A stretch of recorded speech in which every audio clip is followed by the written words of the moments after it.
Rugby fans, welcome to the Rugby Wire. I'm joined by a special guest, the IMC Chairman, Paddy Zhanda of the Zimbabwe Rugby. Paddy, welcome to the Rugby Wire. Thanks, Brian, and thanks to all your viewers. Hi to all your viewers. So, Paddy, when you approached to take this hot seat after the mess that had been created in rugby, what made you pick up this job? I confess I didn't think I would get the role, and when I was approached by the people who approached me, it was supposed to be 2 hours a week and assisting with finances. At some point they asked for CVs, and then when the call came back, it was for the role that I'm in now. So it's been, I guess, a labor of love. There's a lot of work to be done, and if someone can do it, why not me, was my attitude, I guess. And how's been the work so far? Look, I think rugby is blessed to have a lot of people who are passionate to be in the sport. There's a lot of people who give up their time. So I guess I'm just picking up from that. There's definitely a lot of work that needs doing.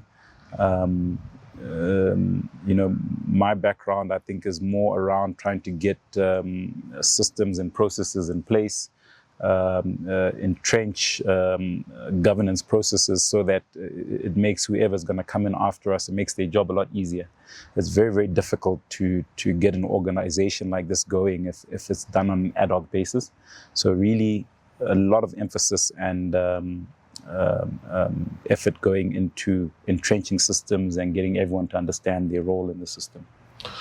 Currently at Zimbabwe Rugby, before you taking over, we've been operating as franchises. We could say we've been operating in silos rather than as a one unit. Are you going to fix that? All right, so we've just come out of a high performance meeting now. We were engaging with all the teams, the technical teams in high performance. And that was really one of the key and central messages we're sending out to high performance. You know, we understand the reasons, I think, why prior administrations did what they did. And I'm very certain it was always well-meaning. But what it has resulted in is a very fragmented organization, and you know, it's a case that the center is not holding. What we're really trying to do is to draw everything back to the center, not as an exercise in autocracy, but just so that the right hand knows what the left hand is doing, so that we're not at cross purposes, so that there's no duplication of effort. You'll be aware the union is operating with limited resources. So, you know, it makes no sense at all to duplicate effort. One of the things we're pushing really hard, and which I can confidently say even prior administrations have managed to do, notwithstanding whatever shortcomings there were, is this ability to stretch a dollar as far as possible. Bringing everything back to the center and doing away with franchises, I think it gives us clearer messaging, it gives us more goal congruence, it makes everyone, allows everyone to pull in a similar direction. So if we're ever going to have a chance of turning this ship around, that's a non-negotiable. You mentioned about the high performance, and the high performance head coach is Peter Bernardi, who's also the Sables coach. Does it make your working relationship easier, since you both went to the same school, primary, Brighton Primary, and played rugby again? Does the relationship build from there, or does it always been existing with Peter Bernardi? No, look, I think it's nice to deal with people who you've got history with, but this is precisely why systems and processes are necessary. You know, in the absence of systems, personalities can take on a life of their own. But when there's systems and processes, it doesn't have to matter that I know you or don't know you. I mean, if we operated on that basis in companies, no one would ever get hired, because everyone would only want to hire people they know. It's actually these systems and processes and procedures and policies that allow people who may be complete strangers to work functionally well together. So to me, it's a nice to have. It's not a necessary thing to have, but certainly it's helpful when you're dealing with people with whom you have history. You cannot preempt on your plans as IMC, but there's been a public outcry that you've been too quiet as the IMC, and also apart from being too quiet, people have been crying. There's no functioning website or updated website. There are no proper offices for the union. When can the fans at least expect some sort of traction or movement along those key things? Yeah, look, I think that's a fair point, but you know, the way I describe the situation we're in, it's a bit like triage. When an accident victim arrives in ER, they've got bleeding jugular, broken legs, broken ribs. You can't attend to all the problems simultaneously. You kind of list what problems are there, and then you go from the worst to the least. So if someone has a gushing wound in their neck, you don't start repairing their toe. So there's been a lot of work that was absolutely necessary in terms of there's certain deadlines that World Rugby had for submission for funding, which we've, if you see on our 8-point plan that we submitted, there was a performance case that needed to be put in October, shortly after we arrived. We successfully put that performance case in, and which has secured a nice chunk of funding for the 26 program that we're going to be running. So had we been attending to websites and offices instead of that, yeah, we might have a nice shiny office, but we wouldn't have much of a program in 26. So I appreciate people's frustration. Like I said, rugby is full of very impassioned stakeholders, and they're eager to see things get going. I guess the best we can do as IMC is try get these wins coming to the fore quicker to maybe get the public's confidence in what we're doing. And also, look, I'll add, part of the measures that I think will make us successful IMC is the quieter we are. You know, I think when you've got a lot of noise happening and a lot of talking happening and over promising and under delivering, it really also doesn't help to the cause. I'm not oblivious or ignorant of the fact that there is this need to communicate. I guess I just advocate that when there's something to be said, we'll say it.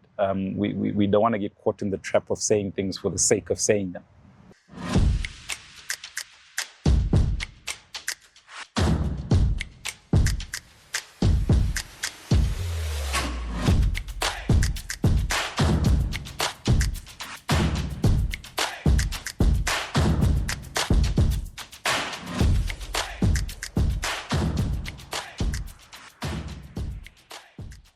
You mentioned about the grant, which you were trying to work the paperwork so that World Rugby released the grant. Can you see it on record, the figure? So that fans won't say IMC abused certain millions, yet there was no million which came. Yeah, look, I think the issue of funding is a very sensitive one. What I'll do is, you might or may not be aware, we've appointed TJ as the general manager at the union. And I think certainly he's at liberty to kind of go through those numbers. I think one point that I will make, however, is seldom, you know, and I'm learning this quickly, is World Rugby funding doesn't come as an open check. You tend to get monies for very specific programs, and it's for the union to put forward the programs that they have applying for those monies.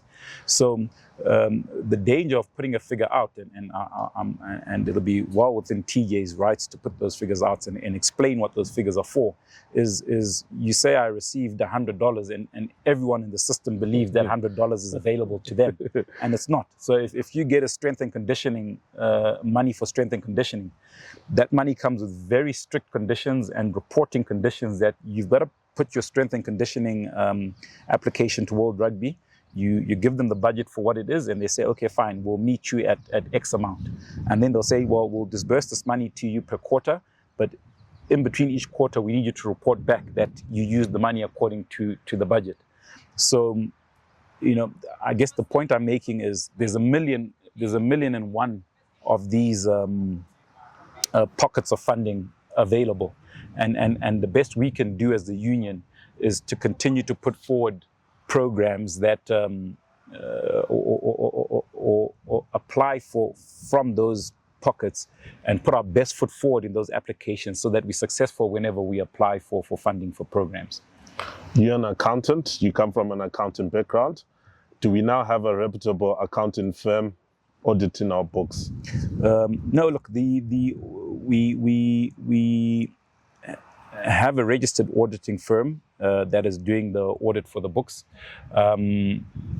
The FY23 year had actually been completed on arrival and not signed off on, and we believe that was due to some differences between the auditors and the prior administration. The 24 audit as we speak, the field work is nearing completion, and the plan is to have the 25 audit commence immediately after the completion of the 24 audit. So these are some of the things again that World Rugby demands of us. So yes, guilty as charged as being quiet, but certainly quiet does not translate to no work being done. And what can the rugby fans expect next year? You have mentioned that you communicate when you feel it's necessary. Again, we've just been going through that program with HP. Look, I think maybe something that we need to put out to rugby fans, and I'm as a rugby fan before I'm anything else, is just maybe to shed light on what it costs to host or have tests done. You know, the money's to fly people in, host them, put them up, transport them back and forth. It's typically squads of anything from 30 to 40 people. Those monies add up amazingly quickly, and therefore, and again, when fixtures are made, you can't pick up the phone today and be playing a test next week. Programs need to be put in place, typically a year in advance, so people know when they're traveling and when fixtures are happening. I'm happy to report we should have a very active 26, and the plan is to gradually build up the level of competition. So we'd like to begin with a number of competitions with some of our regional peers, have that lead us into Nations Cup, and then hopefully also get some engagements with some of our peers in South Africa, whether it's a Toyota Cup or something like that.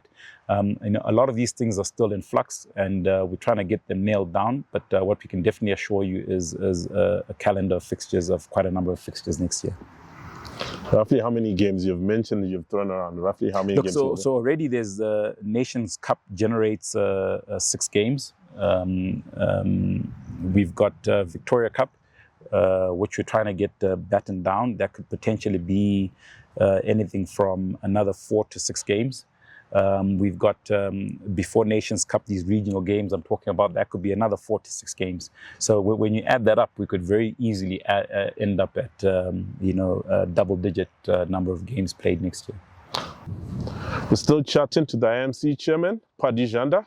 Don't forget to like our Facebook page, our Instagram page, our TikTok page, and our Twitter page, which is now X, RugbyWireZW. And don't forget to subscribe our YouTube channel.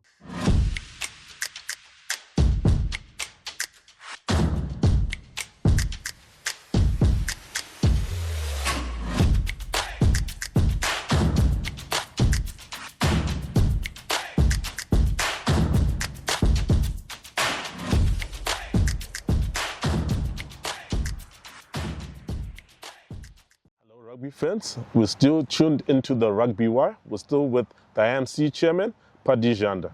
Paddy, are there going to be any games next year at home just to celebrate the Sabres qualification? You've mentioned the 6 nations which are going to be away from home. 3 are in North America and 3 are going to be played in England. Are there going to be any home tests? All right, just a minor correction. We haven't really battened down the UK as the home base. It will either be a Europe base or the UK base. Obviously, with the Zim diaspora in the UK, our preference would be to end up in the UK, and that's what we're pushing hard for. If we can get that battened down, I think that'll be a win for us. Home games, we're highly desirous to have home games. We certainly will have some home games, and part of that is for sure giving the local fans an opportunity to cheer on their boys, as well as giving our local guys some good quality opposition, because we strongly believe one of the ways we can strengthen our squad is to raise the quality of the local players. We're probably running at 65% diaspora players in the squad at the moment, and what we really would be desirous to do is grow the pool of local talent so that we rely a lot more on local players, and there's no substitute for that other than to give them good quality games. So certainly there will be some home games played here. Part of your mandate is to construct a new constitution for the union. What do you think it's going to have for the girl child? Undoubtedly, World Rugby is pushing really hard for the growth of the game for our girls and ladies, and that's a mandate we're taking seriously. We really have to get more girls playing rugby. I think how well our lady cheetahs did is an example of what could happen if we grow the pipeline for the girls' game. There's definitely a lot of effort going towards that. So even when we're doing our fixtures, we're always looking to double up and make sure the ladies get a decent number of fixtures as well. And since taking over being chairperson of the IMC, have you met any provincial chairpersons? We have slated a meeting similar to the one we've had today. Our plan is again to get the unions. So really what we're pushing very hard for is, one of the byproducts of the franchising is this disalignment that you get within the organization. And we felt what we have to do is start with HP, which is what we've done today. Next is certainly moving on to the provinces. It's vitally important that we state that not as a personal opinion, but as the opinion of the IMC. We've got no preconceived agendas of any province. Really what we want to do is much like we are pushing alignment within HP is to push alignment within the provinces and the union itself. The mandate of the provinces, when we talk of developmental and rugby and developing rugby, that really sits squarely in the provinces. Development doesn't happen at ZRU offices. So it's crucially important that much like we've had this HP meeting with alignment meeting within HP, we need to have similar alignment within the provinces. Agree what protocols, policies, procedures will be in place, agree how clubs get registered, agreed how players get registered, agree what qualifies a properly registered club, and at the same time also, as you mentioned, as part of this constitutional process, we can also double down and use that opportunity as a consultative process for the constitutional reforms that are absolutely necessary. I think a lot of this has been said about the constitution, and a lot of those issues actually sit at provincial level, not necessarily at head office, like I said. So certainly a meeting of that nature is slated, and communication will be going out to the provinces to that effect. So are you going to fix the so-called ghost provinces where there's no rugby, but they just only appear coming election time? No, like I said, I think there's no preconceived notions of any province. So we to my mind at least, and collectively within the IMC, we don't make reference to any ghost province. I think the sober and correct thing to do is actually to go through and have a look at what's happening in each of the provinces.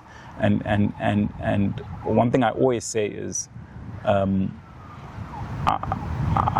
don't think we have bad actors in rugby. I think you've got highly impassioned people who are doing the best with what they have. Now that can often play out in rather unseemly ways, but we approach the provinces with goodwill. I don't think anyone wants to spearhead a ghost province. And I think all the people who want to be in rugby do so because they have a love for the sport. So I'll repeat what I said earlier. We've got no preconceived notions for any province. What we want to see is developmental work happening in every province in the country. Paddy, it's been nice having you on the show. Hopefully we'll have you when you roll out another strategy for the IMC. You said you're working in silence. We'll be waiting to hear from you. Look, I'll push back. Thanks for having me, Brian. I'll push back a little bit about this idea of working in silence. We've put out the 8-point plan, and what we'll challenge stakeholders to do is to measure us against that plan. It's available. It's out there in the public. Have a look at what we've said is the targets for the things we want to do, and then measure us against that yardstick. I think that would be the best thing for rugby. Thanks for having you on the show. Thanks, Brian. Thanks. Take care. We're joined by the IMC chairman. He unpacked the things he have done the last 3 months and the roadmap for 2026 and going forward as they're trying to clean the room for Zimbabwe Rugby. This has been the Rugby Wire. I've been your host, Brian Matamba.